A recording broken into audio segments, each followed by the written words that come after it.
Перед началом ролика я хочу, чтобы вы подписались на мой канал. И побыстрее, иначе Автоботы захватят мой канал. Аниме начинается с главного героя по имени Курагани Ики, который готовится отправиться на тренировку. А тем временем слышит новости о том, что вторая принцесса по имени Стелла Вермиллион поступила в рыцарскую академию даже с наивысшим баллом.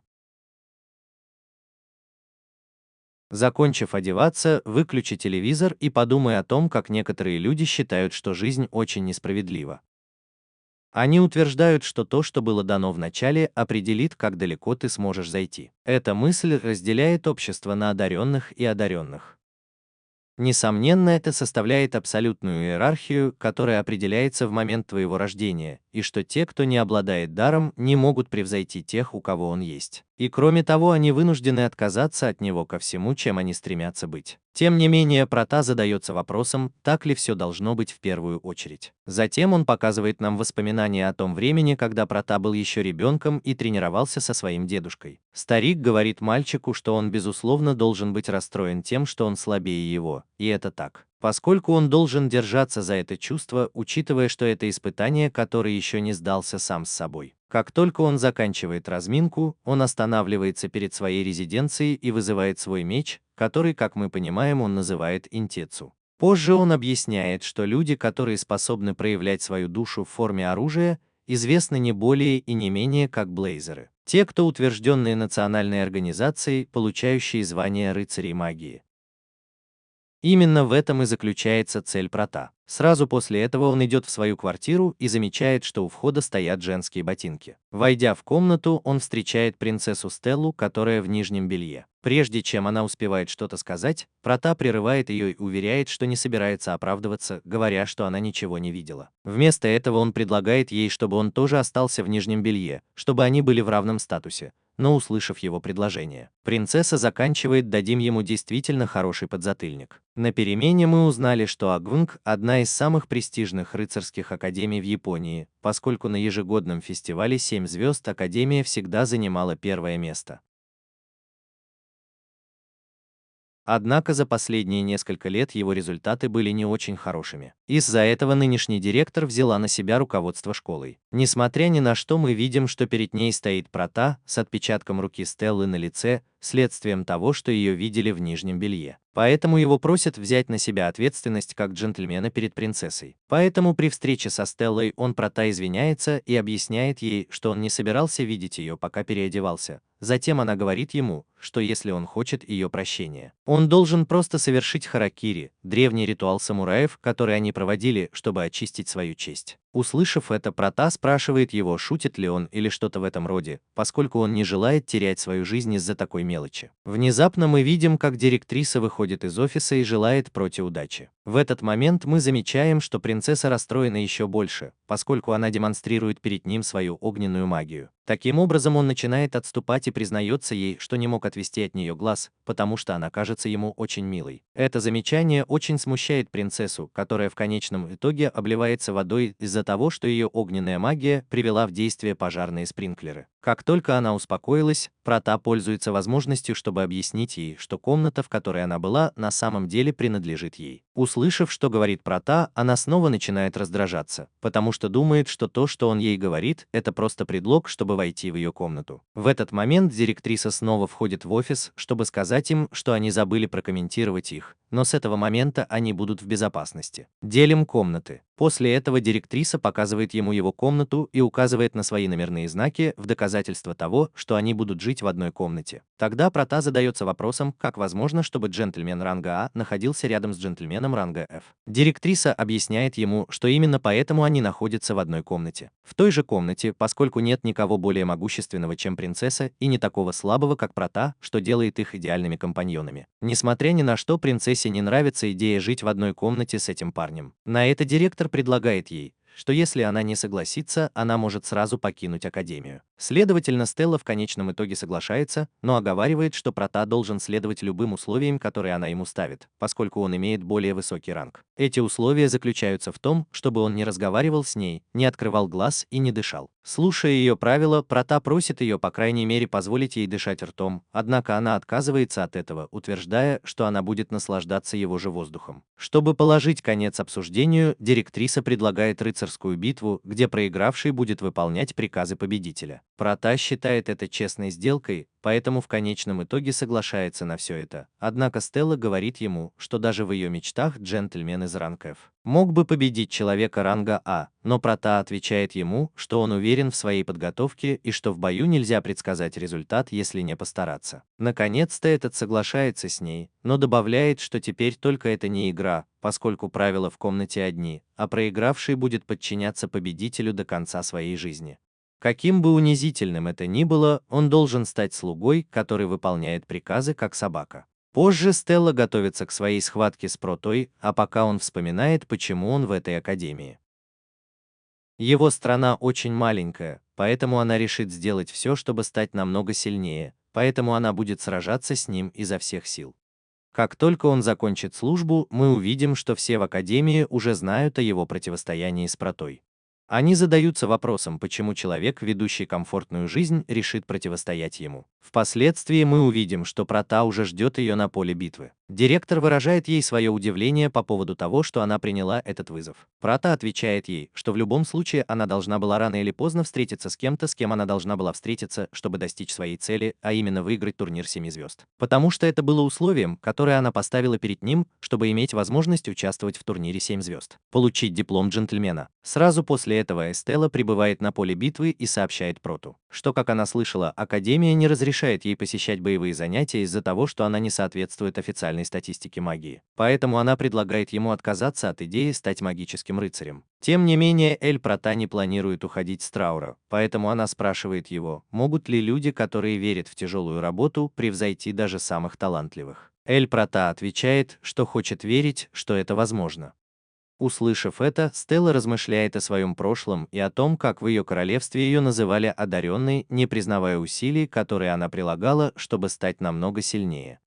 Затем директриса объясняет им, что у нее будет симулированная битва и что атаки, которые они получат, не будут реальными из-за современных технологий, которые на них надеты, но они могут противостоять в полную силу. Как только начинается битва, каждый вызывает свое оружие и готовится к схватке. Стелла быстро замечает, что Проте удалось уклониться от всех его атак, несмотря на то, что он имеет F-ранг. Поэтому она бросает ему вызов и требует, чтобы он убежал от нее. Понимая, что Прота может предвидеть его движение, пытается обмануть его ложной атакой, но в его глазах это выглядит вялым. Это впечатляет Стеллу, которая решает использовать свою истинную магическую силу против Прота. В ответ он тоже начинает демонстрировать свою истинную силу, и из-за того, что она не может идти в ногу с его движениями, она терпит поражение с помощью вехи Шуры Дель Прота. В конце концов, Эль Прота выходит победителем, но из-за отсутствия у него магической силы падает в обморок, как и Эстелла. Позже мы видим принцессу, которая лежит в больнице и признается директрисе, что забыла, каково это проигрывать много лет назад.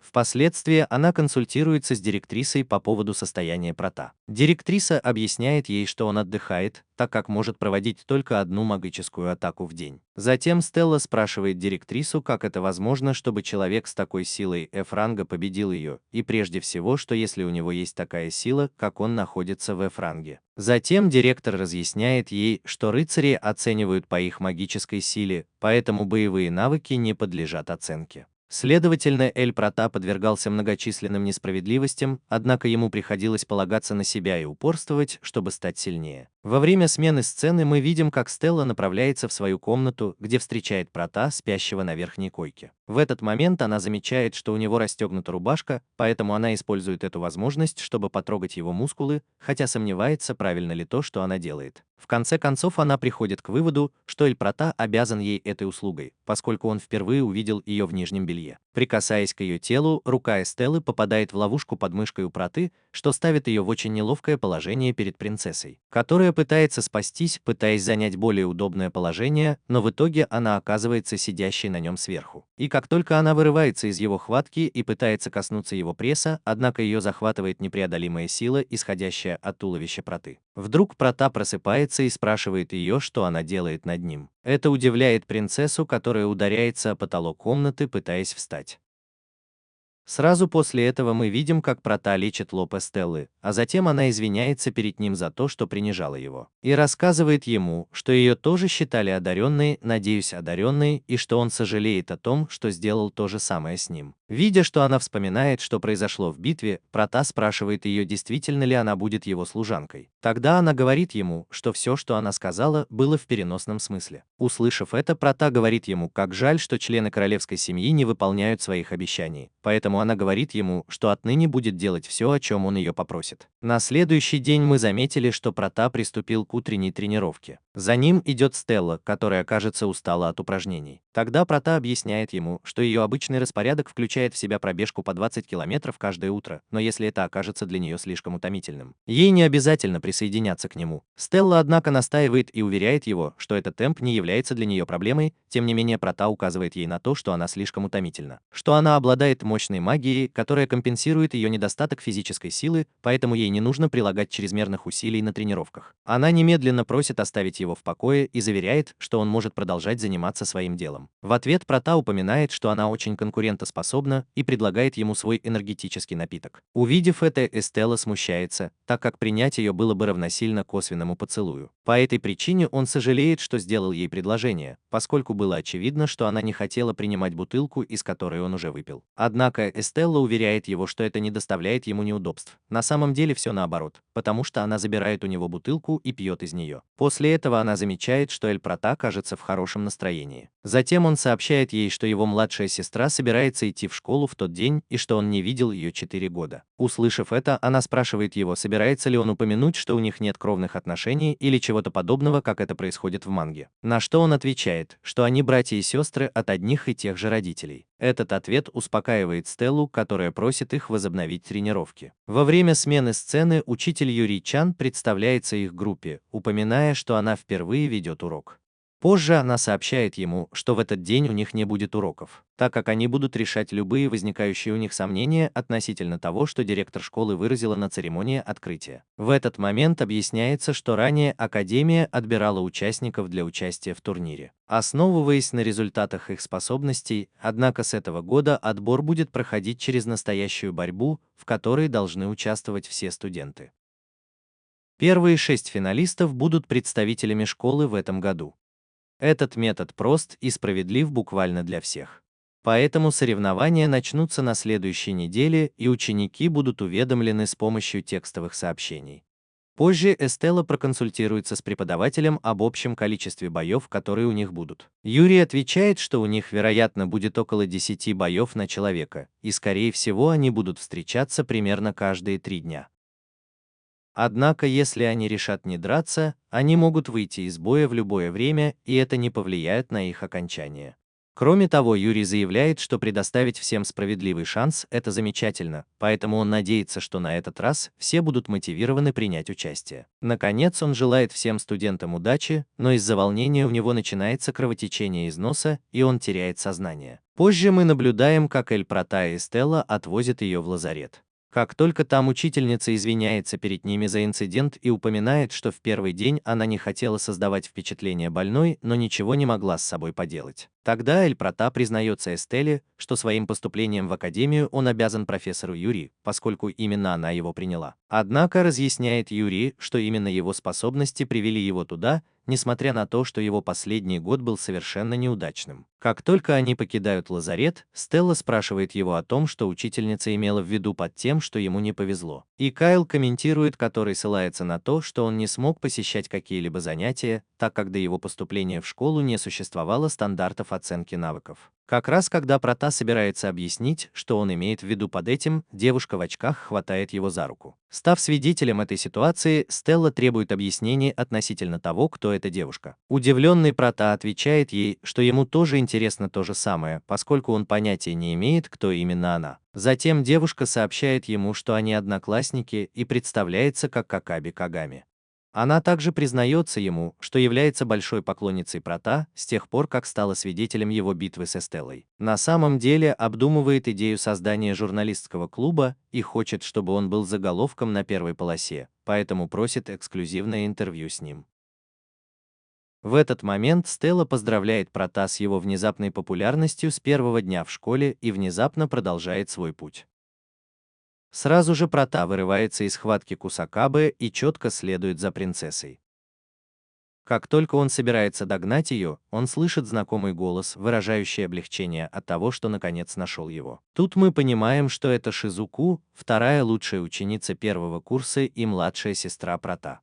Поэтому он извиняется за то, что заставил ее искать его, и упоминает, что она почти не узнала его из-за того, как сильно он изменился. Сразу после этого его сестра бросается на него и целует. В этот момент мы видим, как сияют глаза Кагами, и он быстро достает свою камеру, чтобы сделать снимок, который, как мы знаем, станет заголовком дня. С другой стороны, мы видим Стеллу в шоке от того, чему она только что стала свидетелем. Затем Стелла требует, чтобы Прота объяснил свое поведение, но он остается неподвижным, сбитый с толку этой ситуацией. Вместо этого Шизуку отвечает, что, конечно, два брата, связанных кровными узами, могут целоваться, потому что, очевидно, это очень нормально. Она даже упоминает, что в некоторых зарубежных странах они даже выражают приветствие такими поцелуями. Перед этим Прота спрашивает свою сестру, правда ли это, однако вмешивается принцесса и комментирует, что в их стране братья так не целуются, и что это своего рода оскорбление. «Я поступаю немного отвратительно». Тогда Кагами подтверждает, что на самом деле ни в одной стране это не является обычной практикой. Следовательно, Прота спрашивает свою сестру, слышала ли она то, что прокомментировали девочки. Но она отвечает ему, что это другие, и что их ситуация совсем иная, утверждая, что, учитывая их 4-летний возраст, это не совсем так. От тоски совместного сна не хватает. Услышав это, Прота делает выговор своей сестре и напоминает ей, что она юная леди и поэтому не должна выражаться таким образом. Незадолго до того, как Шизуку снова попытается поцеловать Проту, Эстелла рожает и затем спрашивает Проту, почему она позволила этой ситуации продолжаться. Вот так, который выражает вам свою благодарность за то, что вы спасли его из этой ситуации. После этого мы наблюдаем, как его сестра противостоит Стелле и спрашивает ее, почему она вмешивается и прерывает общение между простолюдинами. В ответ на то, что Эстелла уверяет его, что, во-первых, между братьями и сестрами не должно быть такого рода неловкого общения. Шизуку говорит ему, что это решение, которое должны принять они и ее брат.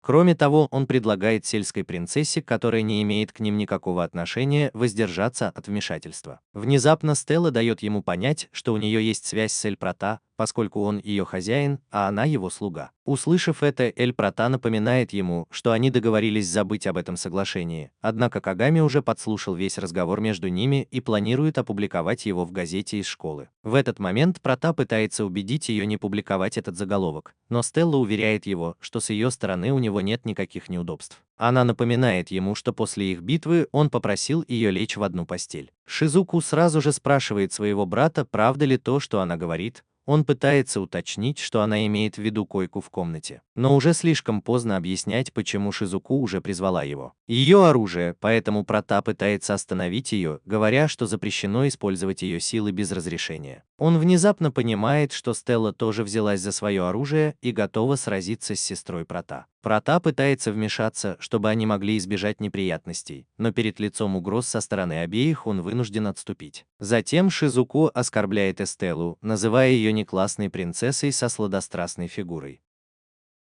В ответ Эстелла возражает ему, что это звучит так, как будто Шизуку ревнует, оскорбляя тем, что она плоская и непривлекательная. Во время смены сцены мы замечаем, что директриса наказала девушек, и им было поручено убирать 27 туалетов Академии в течение дня. 1 неделя. Затем директор говорит ему, что они должны быть благодарны, что их не исключили за нарушение школьных правил, поскольку драться в несанкционированных местах запрещено.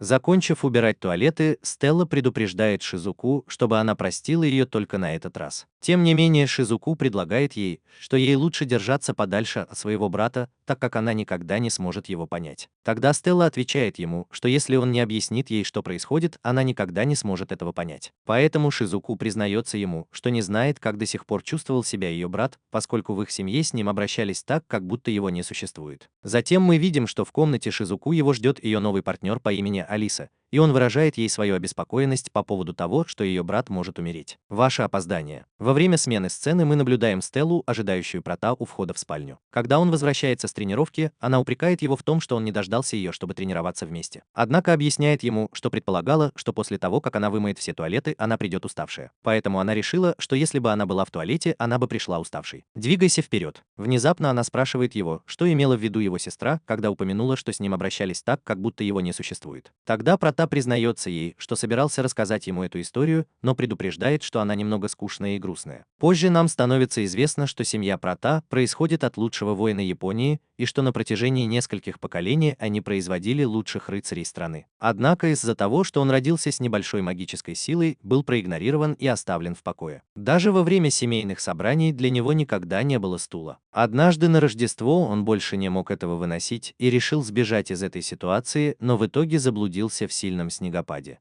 В тот момент он подумал, что было бы очень неприятно закончить таким образом. Именно тогда его дедушка появился на Тель и спас его своими словами. С этого момента он решил, что хочет быть таким же человеком, как он, и однажды сможет вернуть эти же слова кому-то, кто в этом нуждается. Вот почему он решил вернуться сильнее самостоятельно и поступил в рыцарскую академию. Однако членам семьи Курагани не понравилось, что кто-то, кого они считали неудачником, стал джентльменом. Они оказали давление на школу, чтобы она ввела стандартные требования к посещению занятий, мера, введенная предыдущим директором школы, которая явно помешала ему закончить учебу. Но благодаря новой системе, которая позволила ему получить высшее образование, у директора теперь есть новый шанс. Ты все еще веришь, что подобные нападения будут происходить и в будущем? Во время смены сцены они показывают нам, что отношения между Алисой и Шизуку развиваются очень хорошо. На самом деле Шизуку чувствовала себя достаточно комфортно, чтобы поделиться с Алисой тем, что происходит с ее сестрой. Она признается ему, что с тех пор, как она узнала, как ее семья относится к ее брату, она решила, что подарит ему всю любовь, в которой он нуждается, чтобы восполнить недостаток привязанности ее родителей. В этот момент она понимает, что слишком много поделилась с кем-то, с кем только что познакомилась. Тем не менее, Алиса заверяет его, что отныне они будут проводить много времени вместе, и что она может положиться на него в выражении своих чувств. Позже мы наблюдаем, как Прота принимает ванну, когда он внезапно заходит к ней в ванную. Она оправдывает свое присутствие тем, что первоклассная горничная помогает своему хозяину без его просьбы. Перед лицом этого Прота теряет дар речи и позволяет ей действовать по своему усмотрению. Однако, когда она помогала ему принять ванну, верхняя часть ее купальника падает на пол. Прота замечает это, и Эстелла в конечном итоге чувствует себя очень смущенной. На следующее утро они проводят свою обычную тренировку. И как только Эстелла заканчивает, она сообщает Проте, что получила сообщение о своем первом бое, который состоится против мальчика-третьекурсника. Тогда Прота пытается поделиться информацией о своем противнике, чтобы она могла сформулировать стратегию против него. Однако она отказывается его слушать, поскольку рассматривает сражение как подготовку к будущим реальным столкновениям, где информация о противнике часто недоступна. Услышав это, Прота признается ему, что его заинтриговало, насколько они разные, но что, несмотря на это, он берет себя в руки и с ней тоже. Чего с ним никогда ни с кем не случалось. Пользуясь моментом, она пытается пригласить его на свидание на следующий день. Однако ее предложение прерывается сообщением от Шизуку, приглашающим ее брата пройтись по магазинам, приглашение, которое он немедленно принимает. Впоследствии мы заметили, что Стелла находит способ присоединиться к отъезду братьев. Мы внезапно видим, что рядом с Шизуку находится Алиса, ее соседка по комнате. Заметив ее присутствие, интересуется, во что одета Алиса.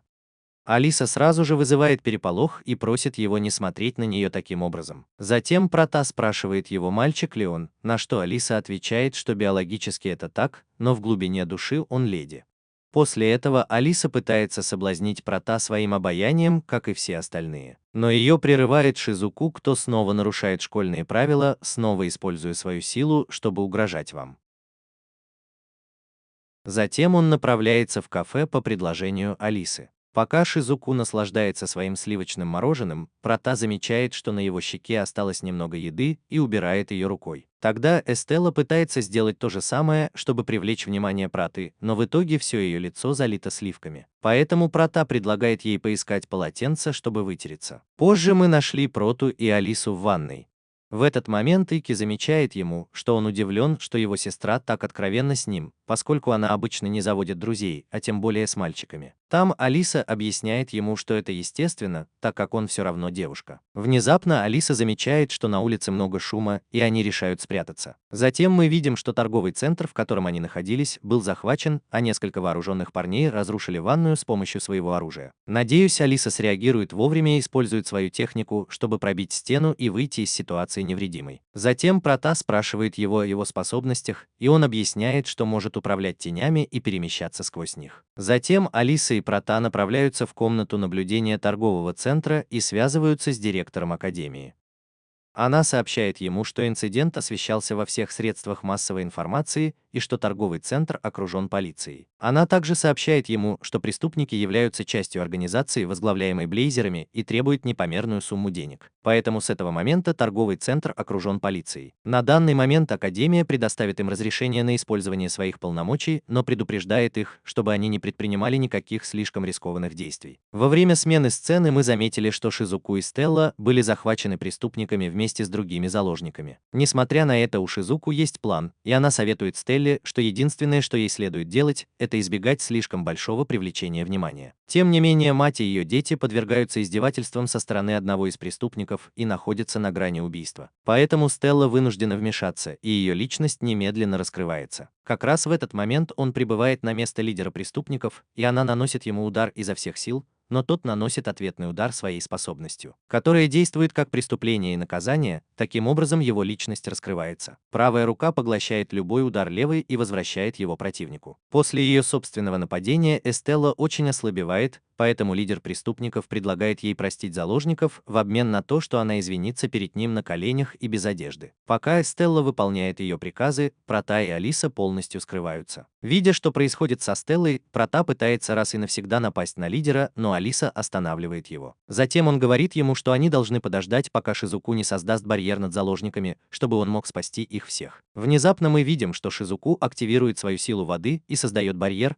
знак того, что сейчас самое время для защиты, если он начнет приставать к заложникам со своими уколами. Все. Преступники чувствуют ваше присутствие и начинают стрелять в вашем направлении. Сразу после этого Прота решает активировать свою способность, которая позволяет ему видеть все в замедленном режиме. В этот момент он анализирует все свое окружение, и ему удается отрубить руку лидеру, чтобы он не мог использовать свои самые скрытые приемы. Этот умирающий просит помощи у кого-нибудь из своих товарищей. Однако, оглянувшись, мы понимаем, что все его коллеги были побеждены Эстеллой. Таким образом, лидер пытается наброситься на Прота, но его останавливает Алиса, которая удерживает его своей техникой. В этот момент тайный агент среди заложников захватывает женщину и угрожает убить ее, если они не будут четко следовать его приказам. Внезапно мы видим, что из тени появляется таинственный мальчик, нападает на преступника, спасая мальчиков из этой ситуации. Позже нам становится известно, что мальчика, который вмешался в последний момент, зовут Кириара, и он является выпускником Академии рыцарей. Наблюдение за тем, как он получает признание, совсем не радует Шизуку и Стеллу, которые впервые в чем-то соглашаются. Несмотря на это, Прота решает поблагодарить его за то, что он спас его в тот момент, но Кириара смотрит на него с презрением и сообщает ему, что их следующая битва будет с ним, надеясь, что на этот раз он не сбежит как трус. Во время смены сцены мы наблюдаем, как Стелла сражается с мальчиком старшего курса, который обладает особой способностью, которая защищает его от нападений. Плюс он может взорваться как бомба, когда захочет. Тем не менее, зрители сомневаются, что принцесса сможет выиграть этот матч, потому что она была явно побеждена Протой, который был ранга F.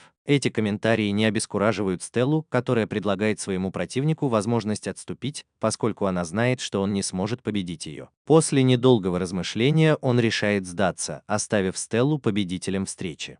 Позже мы видим, как Стелла принимает ванну, а Алиса и Шизуку ждут ее в раздевалке. Как только она выходит из душа, она говорит мальчикам, что, как они слышали, они уже сразились со своими противниками и тоже оказались победителями. В этот момент Кагами прерывается со своей портативной камерой, чтобы задать ребятам несколько вопросов. Затем Алиса узнает, что Кагами состоит в журналистском клубе, что его волнует, потому что он думает, что они могли бы быть очень хорошими друзьями и помочь друг другу узнать некоторые сплетни. В этот момент мы замечаем, что вокруг них начинает формироваться темная аура, и что они говорят о вещах, о которых никто не должен знать студенты. Впоследствии мы видим, как Прота в своей квартире сосредоточенно анализирует битвы при Кириаре. Когда приходит Эстелла, спрашивает его, наблюдает ли он за тем же боем с тех пор, как ушел. Поэтому он объясняет ему, что Кириара известен как охотник, потому что его стиль боя заключается в атаке из тени, Например, что если бы Кириаре пришлось сразиться с ней, она бы давно ушла из-за стиля боя принцессы, который позволяет ей сражаться на расстоянии. Из этой ситуации она отмечает, что для Эль Прота стиль боя Кириара является проблемой, потому что это затрудняет рукопашный бой. В этом случае Эль Прота понимает, что Стелла беспокоится о нем, поэтому она признается ему, что просто не хочет, чтобы он проиграл такому человеку. Позже Ики выходит на свою дневную тренировку, когда встречает Алису. Алиса ждет его возле спальни, чтобы поговорить с ним, так как я слышал, что в прошлом году Эль Прота и Кириара поссорились. Эль Прота объясняет ему, что его семья была связана с предыдущим директором академии, и они искали причину, чтобы выгнать его. Однажды Кириара вызвал его на дуэль, чтобы доказать, обладают ли они необходимыми навыками, чтобы остаться в школе. Однако Эль Прота знала о его намерениях и не стал этого делать. Она согласилась на дуэль с ним. Когда он повернулся, чтобы уйти, Кириара напала на него со спины, и он должен был принимать все удары, так как любое действие, направленное на то, чтобы увернуться от них, могло привести к его исключению из школы. Услышав все это, Алиса спрашивает его, если бы в том году все продолжалось так же, как в прошлом, насколько далеко он собирался зайти, чтобы мириться со всей этой несправедливостью. Тогда Прота отвечает ему, что ему просто нужно будет доказать свою силу, сколько бы лет это ни заняло. В этом Алиса выражает ему свое желание, чтобы в его жизни появился кто-то, кто мог бы защитить его и высказаться за него, когда он явно в этом нуждается. На следующий день приближается время противостояния Эль Прота с Кириарой. Мальчики полны беспокойства, задаваясь вопросом, что произойдет. Они просят Прота провести с ними немного больше времени, пока наступит время этого боя. Однако он предпочитает подождать в раздевалке и обдумать свою стратегию. По прибытии на поле боя Эль Прота встречает сообщение, информирующее его о том, что их поединок будет настоящим боем, в котором есть риск даже потерять свою жизнь. Поэтому он должен дать свое согласие. Мы согласны с тем, что ответственность за то, что произойдет, не будет ложиться на школу. Внезапно девушка в кимоно поздравляет его с тем, что он так быстро согласился, поскольку к настоящему времени многие обычно сомневаются, стоит ли продолжать. Впоследствии Прота показывает, что узнает девушку, и упоминает, что ее зовут Сикио, а также комментирует, что он слышал, что в этом году будет Новый год. Инструктор по совместительству по рекомендации самого директора. Она подтверждает, что все это правда, и внезапно бросается к нему в объятия, приглашая его на специальный частный урок с ним. Как раз в этот момент появляется директриса, которая отчитывает его за издевательство над учениками и приказывает ему вернуться на свою должность. Наконец-то происходит долгожданная встреча между Эль Прота и Кириарой, когда они прибывают на место. Все смеются над идеей, что прошлогодний победитель встретится лицом к лицу с победителем. Неодобрительно. Зрители с удовольствием наблюдают за тем, что вот-вот произойдет на поле битвы. Тем временем Кириара прячется, используя свою технику маскировки, и атакует Прота со всех сторон, нанося ему большой урон. Заметив, что Прота слишком нервничает, чтобы мыслить ясно, Эстелла кричит из зала, чтобы он не сдавался и чтобы он победил этого труса раз и навсегда. Это заставляет Прота прийти в себя, и, используя свое совершенное зрение, ему удается видеть сквозь способности Кириары. Таким образом, Кириара начинает наносить одновременные атаки, а Прота, видя, что он может увернуться от них всех, явно начинает это делать. И он начинает отчаянно кричать и решает, что сможет избежать их всех. Сдаваться, потому что ему не нравится боль, плюс он не хочет, чтобы его резал сам Прота. Итак, Прота объявлен победителем в этой встрече. Однако, прежде чем закончить, он решает напугать Кириару, вонзив свой меч очень близко к ее промежности. В результате чего Кириара теряет сознание от страха и буквально становится кокитой. Сверху. С другой стороны, из-за того, что он использовал свою силу совершенного зрения, Прота потерял сознание из-за того, что исчерпал свою ежедневную магическую силу. Позже мы видим, что ему оказали медицинскую помощь, в то время как Эстелла безмятежно спит рядом с ним. Когда она замечает, что Прота проснулся, она начинает избивать его за то, что он позволил причинить ему такую боль. После этого Прота признается Эстелле, что глубоко благодарен ей и что она ему нравится как девушка. Услышав, что она сказала, краснеет и просит ее закрыть глаза. Затем она целует его в щеку и признается ему, что она тоже испытывает к нему такие же чувства. Это наполняет эмоциями того, кто обнимает ее от счастья. Он, наконец, говорит ей о том, что когда он с ней, он чувствует, что может достичь чего угодно, и он хочет подняться на вершину, чтобы увидеть, кто из них окажется победителем. Тем временем мы видим, что Шизуку вышла из комнаты, прислушиваясь к тому, что происходит внутри, но она не хочет прерывать. Как раз в этот момент появляется Алиса, которая обнимает Шизуку и выражает ей, что ей тоже нравится, когда она так себя ведет. Позже мы наблюдаем, как Эстелла очень сосредоточена на своих тренировках, размышляя о том, что случилось с Эль Прота. Мы узнали, что после того инцидента они начали встречаться. Однако прошло уже 2 недели, и Эстелла оказывается немного рассерженной из-за того, что Прота не пытался сблизиться с ней. С другой стороны, мы отмечаем, что популярность Проты растет, поскольку она побеждала во всех назначенных ей встречах. Девушка просит его потренировать их, на что Прота соглашается, однако Стелле не нравится, что так много девушек находится в ее распоряжении. Рядом с ним, после их битвы, Прота приходит в свою комнату, где его ждет Стелла. Она пытается напомнить ему, что они уже несколько недель как пара, но они еще не сделали ничего типичного для парней. Однако, когда она заканчивает говорить, она понимает, что Прота сразу лег спать и он уже заснул. На следующее утро Прота начинает свои уроки на школьном дворе. Именно тогда несколько мальчиков, завидующих тому вниманию, которое получил Прота, решают сразиться с ним, но он с легкостью их полностью побеждает. Сразу после этого мы видим, что мальчики проще, чем кажутся, поэтому они быстро признают свое поражение. Затем они извиняются перед Эль Протой и просят его стать их учителем, поскольку они хотят стать намного сильнее, как и он. Кагами, который записывает все учения Эль Прота, замечает, что даже мятежная молодежь следует за Ики. Впоследствии мы узнали, что ее намерение состоит в том, чтобы опубликовать эту информацию в интернете и получить большую прибыль, что наполняет ее энтузиазмом. Ученики, которые были свидетелями противостояния Прота, будут вдохновлены, если они скажут Ике, чтобы он позволил им принять участие в этой тренировке. Позже мы увидим, что группа, которой Прота должен учить, значительно выросла. В этот момент Эстелла подходит к Проте, чтобы предложить ему бутылку воды, но ее прерывает Шизуку, которая предлагает ему апельсиновый сок, который Прота автоматически принимает и выпивает одним глотком. Шизуку замечает, что у Стеллы за спиной спрятаны 2 бутылки, и спрашивает, что она планирует с ними делать.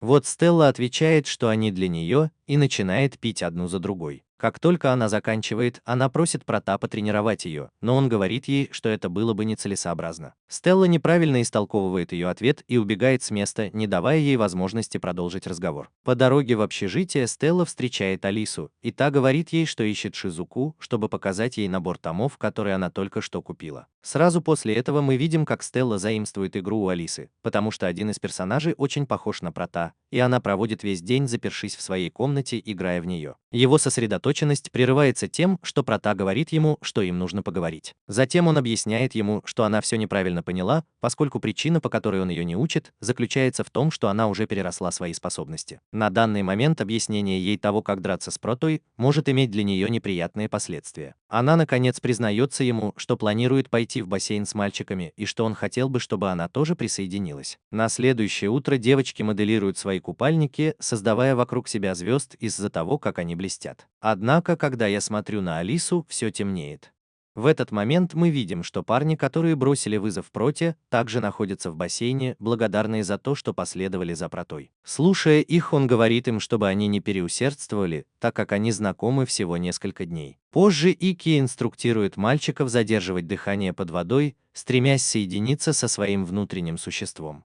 Эта практика поможет им почувствовать свою энергию и улучшить объем легких. С другой стороны, мы наблюдаем, как Стелла наблюдает за практикой Прота на расстоянии. Хотя она знает, что он очень занят, она хотела бы проводить с ним гораздо больше времени наедине. Вот почему она пытается выполнить упражнение, которое предлагает Прота, но пока она сосредотачивается, ее прерывает Кагами, который спрашивает ее, как далеко она продвинулась с Ики. Этот вопрос ее удивляет, из-за чего она приносит немного воды, теряя концентрацию. Как только она придет в себя, она спрашивает его, что именно он имеет в виду под этим, что она говорит. Тогда Кагами говорит ему, что она поняла, что она подруга Прота. Стелла пытается это отрицать, но Кагами заставляет ее выложить всю правду, а после этого побуждает ее рассказать Проте, что она чувствует. Поэтому она отправляется на поиски Ики. Впоследствии мы заметили, что Стелла и Прота находятся под фонтаном. Воспользовавшись моментом, Прота решает рассказать о своих отношениях и признается ему, что знает, что, начав встречаться, они не занимались типичными для парней делами. Услышав это, Эстелла интерпретирует, что Прота хочет покончить с ней, поэтому она отвечает ему, что согласна с любым решением, которое он примет. Возьмите. Прота замечает, что, как и любая ядовитая девушка, Эстелла снова неверно истолковала его слова и разъясняет ему, как сильно он ей нравится. Что он очень хочет ее видеть и поцеловать ее, но он боится, что она может посчитать его извращенцем. Вот почему он предлагает, чтобы вы оба одновременно выразили то, что вы хотите сделать в этот момент. Тогда вы оба признаетесь, что хотите поцеловаться. Когда мы дойдем до спальни, мы заметим, что вы более близки, чем раньше. Внезапно они получают сообщение об их предстоящей битве и с удивлением обнаруживают, что речь идет о парнях из студенческого совета. Во время смены сцены мы встречаемся с Тамаром в его битве против Эль Прота, и она использует свою способность бегать со скоростью звука, чтобы сбить его с толку. Несмотря на то, что Прота не видит ее, ей удается предсказать его следующий ход и в конечном итоге выигрывает схватку, останавливая ее сразу после того, как она убегает. Я бы попытался напасть на него. С другой стороны, мы видим, как Стелла противостоит Сайдзё. Он готовится нанести удар, используя свою способность заставлять предметы становиться тяжелее, когда он их поворачивает. Хотя Сайдзё недооценивает мастерство Стеллы, она доказывает ему, что не зря она имеет ранг А, которым никто другой в школе не обладает. В конце концов, Стелла отбивает атаку Сайдзё и одерживает победу. Однако Прота упоминает, что она повредила руку. Услышав это, Шизуку предлагает провести с ним ночь, чтобы присмотреть за ним. Она начинает очень сблизиться с ним, что побуждает Стеллу попытаться разлучить их, но Шизуку отвечает Стелле, что она не имеет к ним никакого отношения, поэтому ей не следует вмешиваться. Следовательно, Стелла заверяет его, что у них особые отношения. В этот момент Алиса спрашивает Прота, как долго она собирается позволять этой ситуации продолжаться, и Стелла подумала, что Алиса имела в виду отношения между ней и Протой. Но тем не менее раскрывает ему, что у них были особые отношения. Заметив, что уже около недели девушка преследует Ики, он оставляет девушку без присмотра и просит ее выйти из укрытия и сказать им, что от них нужно. Это шокирует девушку, которая в конечном итоге падает в школьный фонтан с водой. Позже мы видим, что ее отвезли в лазарет, но девушка настолько застенчива, что не может смотреть мужчинам в глаза. Потом мы узнаем, что ее зовут Аицухи и что она учится на 3-м курсе. Услышав ее фамилию, Эль Прота понимает, что она дочь известного самурая, которого он использовал в качестве примера во времена своих тренировок. Однако в последнее время Эль Прота мало что слышал о нем, поэтому он спрашивает его о его статусе. Она сообщает ему, что его отец попал в аварию во время столкновения и сейчас госпитализирован. Затем она выражает ему, что гордится тем, что такой сильный человек, как он, так восхищается ее отцом. Поэтому признается ему, что следила за ним, думая о том, как он мог бы это сделать. Поговорить с ним, но каждый раз, когда я пытался, я упускал возможность. И вот как я в итоге последовал за ним. Он сразу же просит ее потренировать его, так как она уже некоторое время тренируется одна и не видит прогресса в своей технике. Позже Яцухи сталкивается с Протой, чтобы оценить ее способности. Через некоторое время он понимает, что она не стала лучше, потому что она подражала движениям своего отца. К тому же она не видела прогресса, потому что, будучи женщиной, ее мышечная сила отличается от мужской, поэтому ей приходится опираться на другие мышцы, чтобы увеличить свою силу. Внезапно Прота подходит к ней, чтобы поправить ее позу, но прикоснувшись к ее ногам, она начинает очень нервничать. Затем они возобновляют бой, и коррекция Прота дает немедленные результаты, что очень волнует Яцухи, потому что они наконец увидели улучшение после стольких тренировок в одиночестве. Позже мы увидим Стеллу и Эла Прота, отдыхающих на койке. Она говорит ему, что хотя она знает, что сделала это в интересах обучения Яцухи, она все равно чувствует себя совершенно неуверенно. Перед этим Прота уверяет ее, что ей не следует беспокоиться об этих вещах, потому что она единственный человек, который хочет его. На следующее утро мы заметили, что способности Аяза значительно улучшились до такой степени, что он может идти в ногу со Стеллой. После тренировки Ая приглашает его поесть, чем Стелла пользуется и ест, не сдерживаясь, на что ей четко указывает Прота. Однако она уверяет его, что с ней все в порядке, и выражает ему свое удивление, увидев, как, несмотря на то, что ест так много,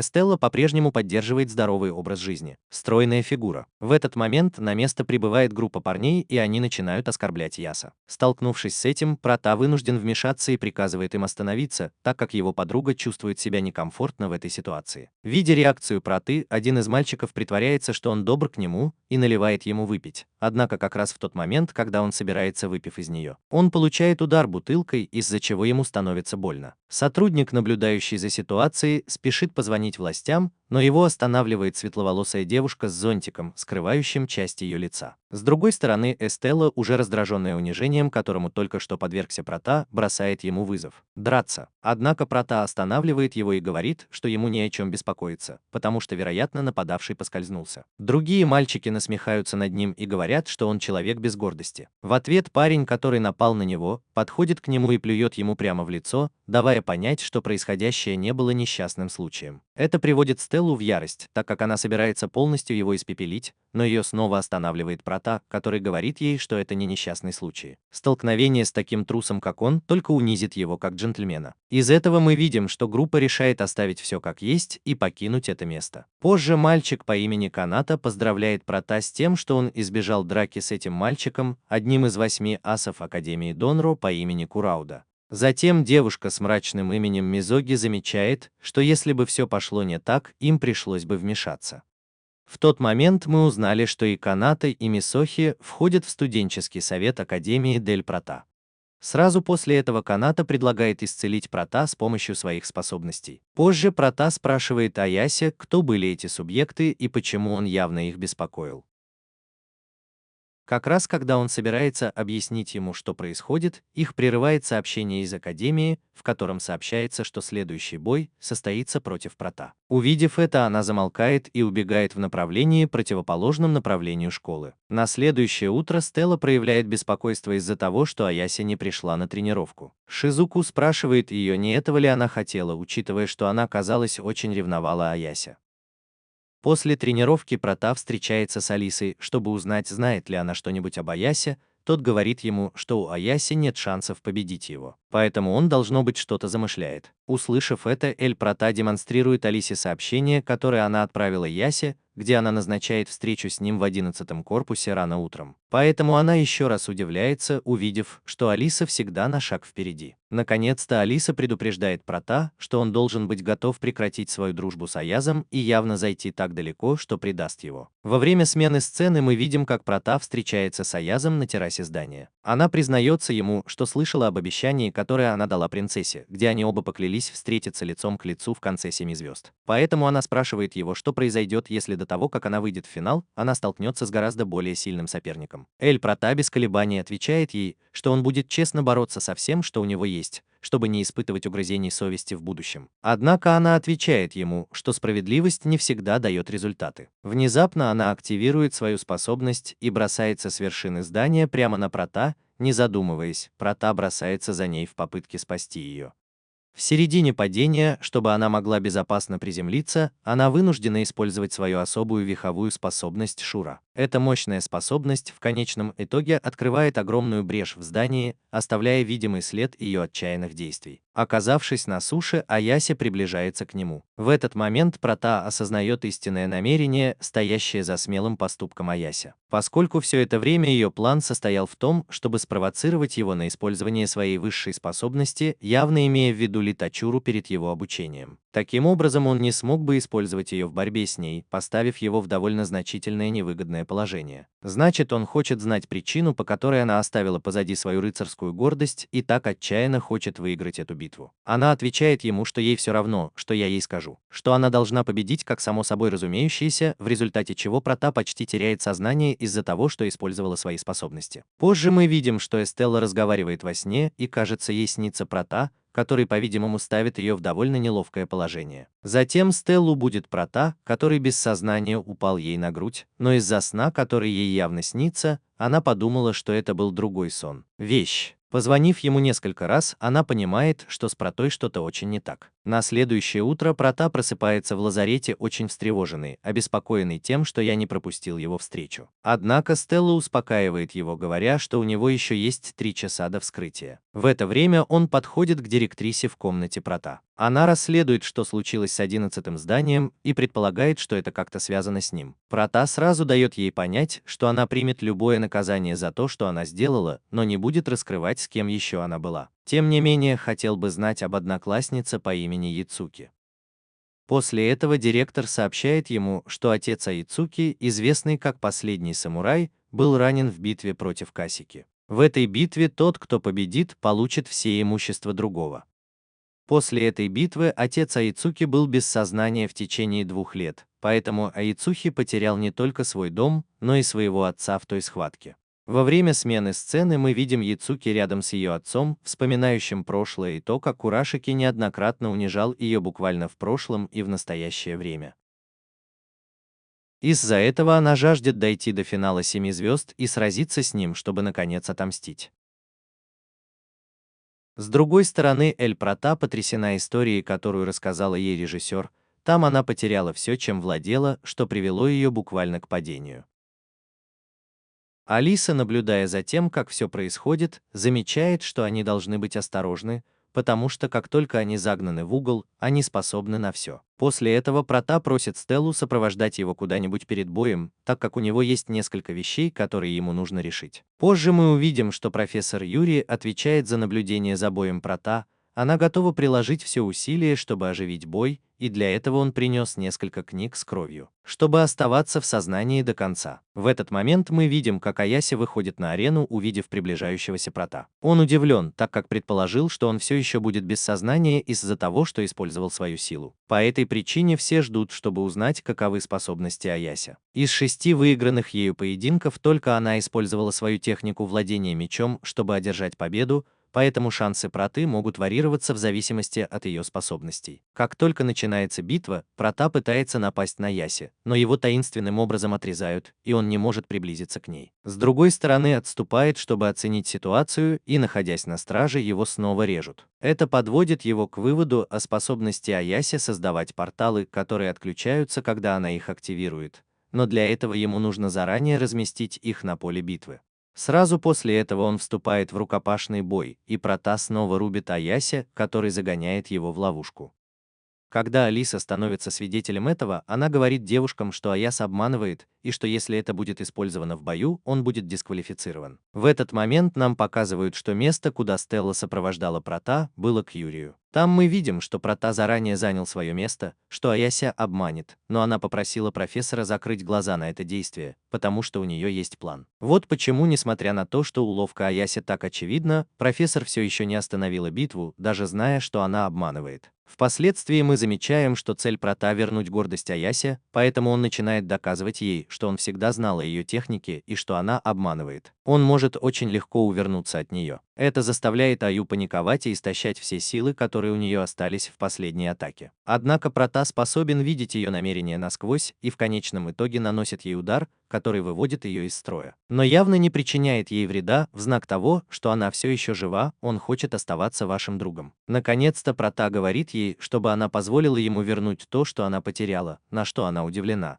потому что он явно вел себя как худший человек в мире. Тогда он протягивает ей руку и замечает, что друзьям не нужна причина помогать друг другу. Одна ее рука заканчивается тем, что она со слезами на глазах соглашается, так как она уже была с ним довольно груба. Во время смены сцены мы обнаруживаем, что Урашики необычный ученик. Он учится на 3-м курсе Академии Донро, и у него есть своеобразное хобби, поскольку он общается с другими академиями и разрушает школы боевых искусств по всему городу. Он также занял 2-е место в престижном турнире 7 звезд, и этот страх как убийца-фехтовальщиков. После этих событий Ая раскрывает Проте удивительный факт, потому что когда Кураиси противостоял своему отцу, он не использовал свои особые способности. Дальше мы не видим, как добираемся до прежнего дома, который принадлежал Аицухи. Ваша цель — вызвать Кураиси на дуэль, призом которой станет возвращение дадзё семьи Аяси. Не теряя времени, вызывает их мечи. Примечательно, что меч Кураиси по внешнему виду похож на позвоночник и обладает способностью двигаться во всех направлениях углы. Эта способность позволяет Кураиси атаковать Прота на расстоянии, поэтому Ики приходится прилагать усилия, чтобы приблизиться к нему. После некоторого времени боя Крайши неожиданно атакует Прота, которому с трудом удается увернуться от него. В этот момент Прота понимает, что истинные способности Крайши — это его рефлексы. В то время как средний показатель у человека составляет около 3 миллисекунд, однако способности Крайши находятся на другом уровне. С временем реакции, которое у атак составляет всего полмиллисекунды, тогда способность Крайши — это то, на что он способен. Реальность такова, что он выше почти всех. Следовательно, прежде чем Прота сможет выполнить одно движение, Крайчи уже сделали 2 или 3. Эта скорость позволяет ему уклоняться от атак, которых обычно было бы невозможно избежать. Плюс он может мгновенно скорректировать направление своего мяча под совершенно другим углом. Тем не менее, Кашики говорит ему, что ясно знать все это бесполезно, его рефлексы – врожденная способность, поэтому он не может уклоняться. Что независимо от того, сколько он тренирует свое тело или сколько тактики и навыков, он никогда не сможет победить его. Поэтому Куросики полон решимости доказать ему, что это только начало. Затем они возобновляют бой, и мы видим, что Куросики полностью увеличил свою скорость, создав впечатление, что он использует два меча одновременно. Видя, что главный герой способен его блокировать, он начинает ускорять свои атаки. Для других создается иллюзия, что он использует 4 меча. Из-за этого Проте не удается увернуться от всех атак, и он несколько раз получает ранения. Там она обеспокоена, увидев, что Прота ранен, она пытается остановить бой. Однако Стелла останавливает ее и заверяет, что Прота не только не хочет отступать, но и с нетерпением ждет продолжения битвы. Тогда Стелла спрашивает его, действительно ли его отец был огорчен, когда столкнулся с Кашики в тот день. Этот вопрос очень беспокоит Яси, который отвечает, что если бы не Кашики, они с отцом все равно были бы счастливы. На это Стелла говорит ему, что это то, во что она верит, но может ли это быть неправдой? Ее отец был известен как могущественный Пачино, который заслужил прозвище «Последний самурай». Поэтому Стелла воображает, что, будучи таким человеком, она наверняка проводит свои унылые дни, наблюдая, как он ржавеет, и, возможно, это не соответствует действительности. Однако, когда не остается другого выбора, кроме как ржаветь, пока не наступит смерть, найти кого-то, кому он захочет бросить вызов, возможно, было подарком его отцу. Внезапно она вспоминает, что радость ее отца в тот день, когда он встретился с Кашики, была действительно ощутимой. Поэтому она глубоко сожалеет, что не смогла постичь разум и душу борющегося человека. В этот момент их прерывает напряженная борьба с Кашики и Эль Протой. Тут Стелла понимает слабость Кашики, поскольку его скорость снижает его выносливость. Это слабость, которую Прота замечает и решает использовать, используя свою последнюю атаку. Это секретная техника последнего самурая, которую Прота усвоил во время тренировок с Аяси. Увидев это, Кашики наносит свой смертельный удар, думая, что Прота не сможет увернуться от него. Однако вместо того, чтобы избежать этого, Прота пронзает его своей техникой и в конечном итоге ранит Курашики, который с выражением удовлетворения признается Проте, что в конце концов стоило подождать 2 года в этом месте. С вызывающим видом скажи Проту, что его ждет в финале турнира 7 звезд. Незадолго до того, как Кашики уходит с площадки, между ним и Протой возникает разговор о будущем додзё. Затем Кашики с беззаботным видом заверяет Проту, что он волен делать с додзё все, что захочет, поскольку в конце концов он оказался победителем. Наконец-то Аяси подходит к Проту и еще раз приносит ему извинения за все причиненные неприятности. В этом она признается ему, что не чувствует себя достаточно подготовленной, чтобы продолжать оставаться преемницей Академии своего отца. Перед этим Прота рассказывает ему, что последняя атака стала возможной благодаря ей, поскольку она так горячо следовала учениям своего отца, что он смог учиться у нее, в то время как она была его ученицей. Они сражались. Без лишних слов добавил Яси, принимает мнение Прота и решает вернуться на путь своего отца. Позже Стелла и Прота обнаруживают, что разговаривают о том, что произошло, и им сообщают, что отец Аяси проснулся. С другой стороны, мы видим, что в попытке восстановить свою честь Ая признается директрисе в том, что она обманула в своей конфронтации с Протой с другой стороны, за что и была дисквалифицирована с турнира. Во время смены сцены мы видим, что Прота и Стелла входят в число первых финалистов среди первокурсников. По этой причине директор приглашает их в свой учебный центр Академии в качестве награды. Позже они направляются в это место, и Стелла очень взволнована, так как с тех пор, как они начали встречаться, у них не было времени побыть наедине. По дороге в поместье Стелла жалуется, что ей очень холодно, поэтому Эль Прота одалживает ей свою куртку, чтобы она могла согреться. Внезапно на вершине холма Эль Прота предупреждает Стеллу, что члены студенческого совета ждут друг друга, поэтому они автоматически надевают ее на стража. Позже мы видим, что Стелла играет в бадминтон против Ренрина, однако с точки зрения Эль Прота это похоже на игру другого типа, поскольку они практически используют свои силы. Тогда ребята из совета говорят им, во что бы они ни играли, это их радует, потому что Стелла соревнуется с Ренраном, что снимает с них немалый вес. Играть с ней очень утомительно, потому что как только она начинается, она не хочет останавливаться. Тем не менее, моя Соя ясно дала понять, что они пришли сюда не играть, а заниматься уборкой, потому что через месяц ученики, которые будут представлять школу, будут тренироваться в этом поместье, и это обязанность совета. Ученики содержали помещение в чистоте, но поскольку у них не хватало рук, они попросили директора помочь им. Затем Каната говорит Проту, что он благодарен, что они очевидно прислали их, поскольку президент Танка давно хотела с ним встретиться. Однако в этот день он бездельничает, поэтому его нет с ними. Закончив свои дела, Стелла упоминает, что хотела бы подняться на вершину горы, чтобы увидеть водопад. По дороге на место Эль-Прата замечает, что у Стеллы нет сил, поэтому интуитивно понимает, что из-за обеда она съела только 2 миски еды, когда она обычно съедает 7, как все хорошие толстухи. Это замечание смущает Стеллу, которая объясняет ему, что так оно и было, потому что в тот день она не занималась спортом и у нее не очень хороший аппетит. К тому же она впервые на свидании только с ними обоими, так что она явно не хочет все испортить. Впоследствии мы видим, что ее здоровье ухудшается, и ее беспокоит возможность беременности из-за поцелуя, которым она поделилась с Эль-Прата. В этот момент Ики объясняет ей, что беременность не наступает таким образом и что, скорее всего, она простудилась. Тут Эстелла понимает, что никогда раньше не болела и чувствует себя слишком слабой, чтобы двигаться дальше. Внезапно начинается дождь, и они вынуждены искать убежище в заброшенной хижине. Однако их одежда промокла от дождя, и Прата предлагает Стелле снять ее, чтобы температура ее тела не упала.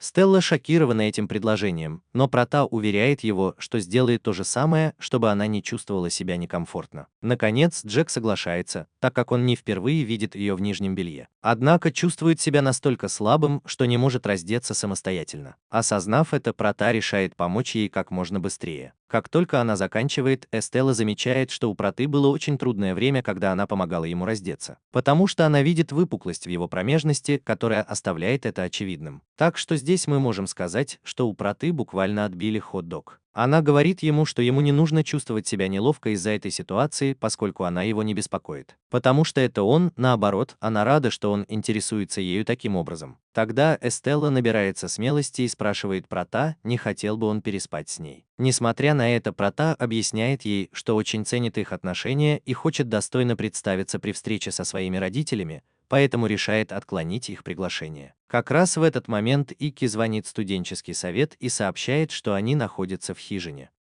Мы внезапно заметили, что кто-то прячется в кустах, наблюдая за ними. Во время смены сцены мы видим, что Чизуко получает сообщение от своей матери с просьбой вернуться домой, однако она чувствует себя подавленной при мысли о встрече со своей семьей. Как только она возвращается домой, она запирается в своей спальне в поисках уединения. Но эта короткая передышка прерывается, когда ее отец вызывает ее и поздравляет с тем, что она стала первой на турнирах своего курса. Этот комментарий очень злит Шизуку, поскольку ее отец, кажется, не подозревает о существовании ее брата и упоминает ей, что он преодолевает себя и что он один из фаворитов турнира. С другой стороны, мы наблюдаем за Стеллой, которая крепко заснула. Внезапно Прата чувствует сильную дрожь и выходит, чтобы выяснить, что ее вызывает. В этом он обнаруживает, что за хижиной находится огромная цель, которая вот-вот разрушит убежище, где отдыхает Эстелла. Поэтому он вынужден использовать свою магическую силу, чтобы спасти Эстеллу и сосредоточиться на уничтожении голема. Однако в том месте, где он оставил Стеллу, он приближается к армии големов, которая собирается захватить его. К счастью, спасен Реном Реном, и тогда мы видим, что все члены студенческого совета готовы им помочь.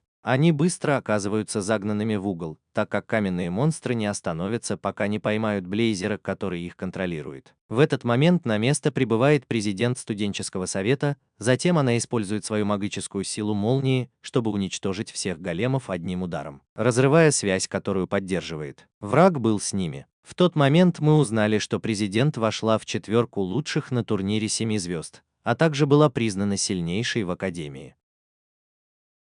С другой стороны, мы видим, что Шизуку получила сообщение о своем следующем бое, и оказывается, что оно направлено против президента студенческого совета. Во время смены сцены нам показывают воспоминания о Шизуку, с детства показавшей, что обладает большой силой. Столкнувшись с этим, взрослые и семья Курагани уступили перед ней. Вот почему я всегда презирал людей, а также тот факт, что я был одним из них. Однажды Прата остановил его тиранию и научил его, что то, что он делал, было очень неправильным. поскольку он самый слабый человек в семье, был поражен этим неуважением к своей сестре. Однако с того дня, как она решила последовать за ним, но до сих пор она ничего не знала о реальности настолько жестокой, что ее брату пришлось жить от рук его семьи. На следующее утро мы видим, что власти заявили, что голем, появившийся в школьном лагере, является выжившим из племени гигантов. В ответ на это Алиса спрашивает мальчиков, есть ли у них уже какие-либо идеи о том, кто мог послать этого голема, на что мальчик отвечает нет. Прота сообщает вам, что члены студенческого совета расследуют этот вопрос. Как раз тогда Алиса спрашивает его, была ли у него возможность встретиться с президентом студенческого совета, однако Прота отвечает, что у него не было возможности поговорить с ней. Она также выражает обеспокоенность по поводу того, что соперница Молния станет соперницей ее сестры, поскольку Шизуку склонна переусердствовать.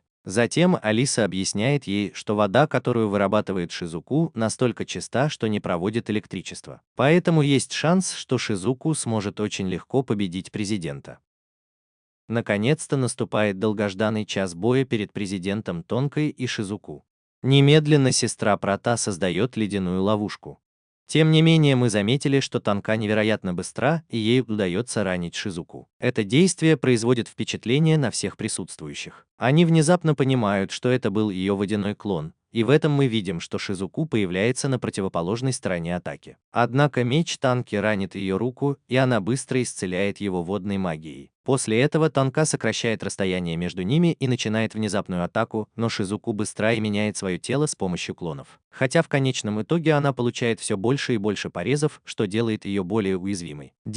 Она полна решимости выиграть этот бой и дойти до финала вместе со своим братом. В результате она залечивает свои раны магией воды и начинает наносить дальние удары, от которых президент в конечном итоге уклоняется. Наблюдая за этим, Шизуку использует свой водяной меч и пытается обмануть Тонку своими водяными клонами. Однако Тонке удается определить ее настоящее местоположение. И бой заканчивается одним ударом, используя свою громовую технику. Впоследствии Алиса, Стелла и Прота навещают Эйзуку в лазарете, хотя он уже просит их уйти. И Алиса решает остаться, в отличие от Проты, который соглашается с просьбой своей сестры и покидает это место. Столкнувшись с этим, Шизуку настаивает на том, чтобы Алиса тоже ушла, однако он обнимает ее и говорит, что ее брат наблюдал за дракой до последнего момента. А затем говорит ей, что знает, что она выложилась до конца, поэтому ей не должно быть стыдно за ваше поражение. После этого мы наблюдаем, как таинственному господину в шляпе звонят с новостями о том, что Шизуку проиграла турнир. К тому же, похоже, он несет ответственность за атаку големов и что-то замышляет против Прота. В новой сцене мы видим, что Танка, Стелла и Прота вышли в полуфинал. Позже директор вызывает Прота и спрашивает, знает ли он о деятельности Федерации рыцарей магии. Затем он показывает ему фотографию лорда, которого зовут домой, и мы понимаем, что это тот самый человек, который несет ответственность за инцидент с големами. Затем он рассказывает ему, что этот лорд является членом одной из ветвей семьи Курагани и явно работает на его отца. В этом случае директор сообщает ему, что теперь он руководит японским комитетом по этике и что он тайком ночует в академии. В связи с этими проблемами директор лично связалась с отцом Прота, не предполагая, что он прибегнет к такой нечестной тактике. Далее Прота выражает свое подозрение, что Акаса действует по своему усмотрению, поскольку этот господин всегда ненавидел его за то, что он был членом основной семьи. Соответственно, заверяет его, что если он создает проблемы в школе, он предпочтет уйти на пенсию, чтобы избежать дальнейших неудобств. Услышав это, директриса напоминает ему, что ее обязанность как педагога защищать всех своих учеников, включая его. Впоследствии Прота и Стелла созываются студенческим советом. Подойдя к двери кабинета, они встречают Тонку, которая бегает взад и вперед, выполняя задания совета, в то время как остальные члены тратят свое время на игры. Внезапно из-за беспорядка, созданного их сверстниками, они спотыкаются и падают на землю. Понимая, что мальчики уже прибыли, встает, как ни в чем не бывало, и приветствует их. Однако Стелла сообщает ему, что ее юбка поднята и видны трусики. При таком поведении Эстелла удивлена, так как она не ожидала, что у президента совета, который дошел до полуфинала, будет такая личность. Затем Эстелла, Эль Прота и ребята из совета отправляются в дом социального обеспечения, потому что дети проявляют большую привязанность к Тонке. В этот момент вице-президент совета объясняет ему, что и он, и Тонка родом из одного и того же места, поэтому у него всегда есть время приехать навестить их. Кроме того, пригласил их, чтобы они помогли детям. А поскольку Стелла очень известна тем, что она принцесса, они хотели произвести на них впечатление. Впоследствии они объединяются в группы, чтобы присматривать за детьми, в то время как Прота отвечает за приготовление еды в компании Танки. В этот момент она решает раскрыть ему источник своей силы, поскольку интуитивно чувствует, что Прота обнаружил это после того, как стал свидетелем его боя с Шизуку. Затем она объясняет ему, что люди похожи на живые компьютеры и что все действия контролируются сигналами. Поскольку она является пользователем молнии, она может получать электрические токи, что позволяет ей видеть действия, которые совершают люди. Поэтому ее невозможно обмануть, поскольку она действительно может прочитать это у своего оппонента. Следовательно, Прота приходит к выводу, что благодаря своему мастерству она смогла обнаружить ловушки и внезапные нападения своей сестры. После их разговора Танка сообщает вице-президенту и Проте, что она позаботится об остатке еды, чтобы она могла сделать перерыв. Затем Прота обнаруживает, что не может оторвать взгляда от Танки. Поэтому вице-президенту предлагается рассказать ему о том, что в том месте, откуда они родом, Прота не может оторвать глаз от Танки. Многие дети пережили сложные ситуации, и один из них был особенно жестоким, но благодаря тому, что она решила не сдаваться ему, она постепенно снова начала жить как человек. Она часто рассказывала ему о том, что до того, как она попала в детский дом, ее родители дарили ей много любви и заботы. Даже после того, как они ушли, эти воспоминания все еще хранят их. Вот почему она хочет сделать всех детей счастливыми и подарить им воспоминания, которыми они дорожат в будущем. И по этой причине вице-президент глубоко восхищается Тонкой, поскольку она стала опорой и надеждой детей, доказывая, что несмотря на то, что они родились без привилегий, можно добиться многого с помощью усилий и настойчивости. Позже мы заметили Прота и Стеллу в автобусе по дороге в академию. Тем временем Прота размышляет о том, что способности Танки направлены не на его личную выгоду, а на то, чтобы вселять силу в других. Это заставляет его усомниться в том, что побуждает его сражаться. По прибытии в школу Алиса и Шизуку встречают его новостью о том, что в газеты просочилась фотография Проты и Стеллы. Ики также обвиняют в публичной непристойности и в создании проблем в Федерации джентльменов. Эта новость вызывает гнев Стеллы, и в конечном итоге они сжигают газету, которую держат в руках. В этот момент домой он прибывает к месту, где находятся мальчики, и просит Прота пойти с ним. Поскольку было решено, что слушание против Прота состоится из-за того, что он не хочет, чтобы его видели, что этот скандал не может быть допущен нигде. Тем не менее, мы выяснили, что все это стратегия Акасы, направленная на то, чтобы пытать Прота и держать его взаперти. В результате бои Ики проходят в том месте, где его держат в плену, и распространяются ложные новости, в которых утверждается, что он едва ли способен победить своих противников с помощью оружия, чтобы дискредитировать его. Кроме того, ему запрещено общаться с человеком со стороны, который приезжает его навестить. Между тем, столкновения в академии продолжаются без каких-либо сбоев, но студенты не перестают плохо отзываться об Ики-принцессе.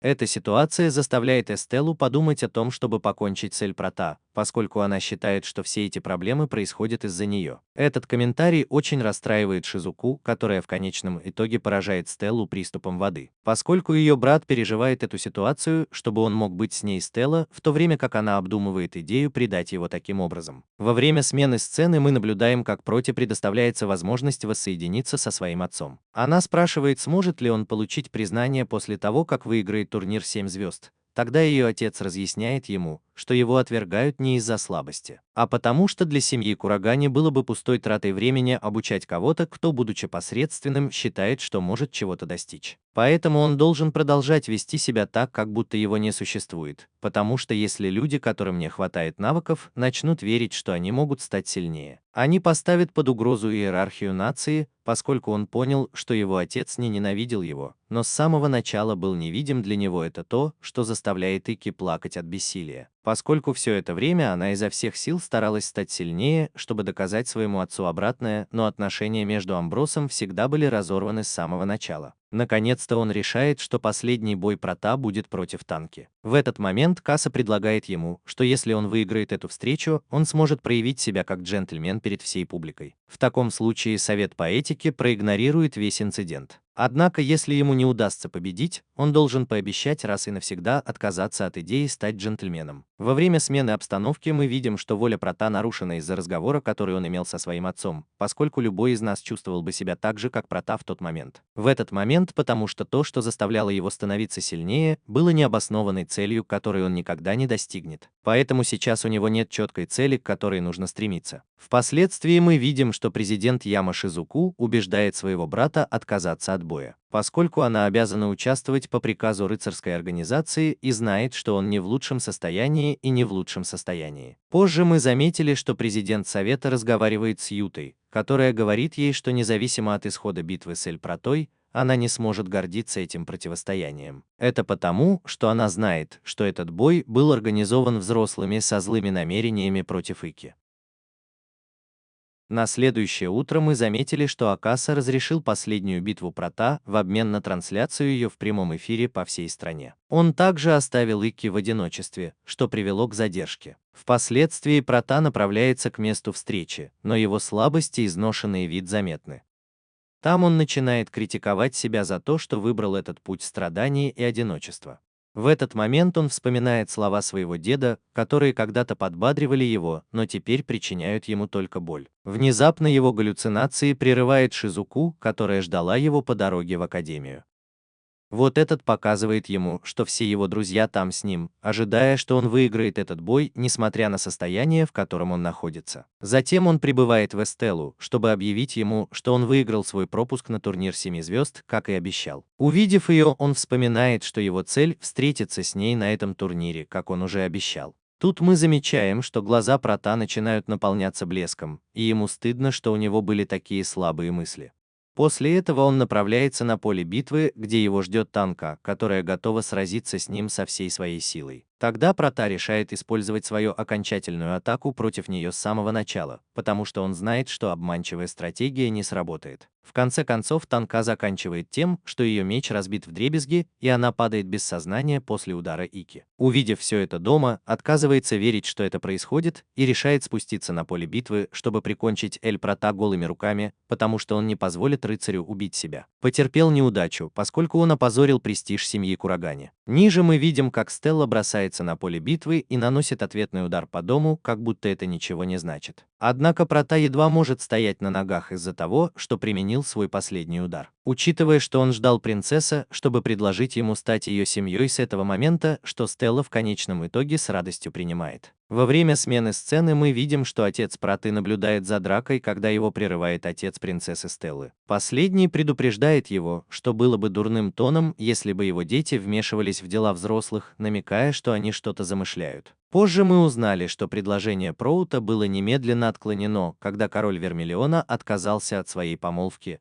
плюс Асака был исключен из комитета по этике. После этого состоится церемония награждения победителей Академии, которые будут представлять школу в турнире 7 звезд. И мы видим, что в отличие от предыдущих лет есть много победителей, которые имеют ранг D, что в некоторой степени доказывает, что способ, которым мы проводим турнир, это то, чем мы занимаемся. То, где они классифицируют джентльменов, неверно и не отражает потенциал каждого человека. Сразу после этого нам сообщают, что Прота станет лидером указанной группы победителей, которая награждается президентом студенческого совета. Она говорит ему, что гордится тем, что смогла сразиться с ним. Услышав это, Прота говорит ей, что все стало возможным благодаря тому, что он в последний момент перешел все границы и думает о ней как о сильном противнике, который превзойдет его в будущем. Тогда Танка говорит ему, что победа будет означать принятие надежд за тех, кто проиграл. Вот почему он должно быть гордиться своим положением и тем, что ведет Академию к победе, и что не имеет значения, хочет этого его отец или нет. Его настоящая семья была у него с самого начала этого истории. И на этом аниме заканчивается. И если ты дошел до этой части видео, не забудь прокомментировать секретное слово, которое будет волшебным, и не забудь оставить свой лайк, нажать кнопку подписки и активировать колокольчик, что чрезвычайно важно. Кроме того, если ты хочешь поприветствовать меня в одном из видео или хочешь порекомендовать мне аниме, чтобы подвести итог в следующем видео, подписывайся на меня в Instagram, которое будет по ссылке в описании и в прикрепленном комментарии, так как очень скоро я буду приветствовать всех, кто следит за мной там. И не говоря больше ни слова, Пенья Колоса прощается.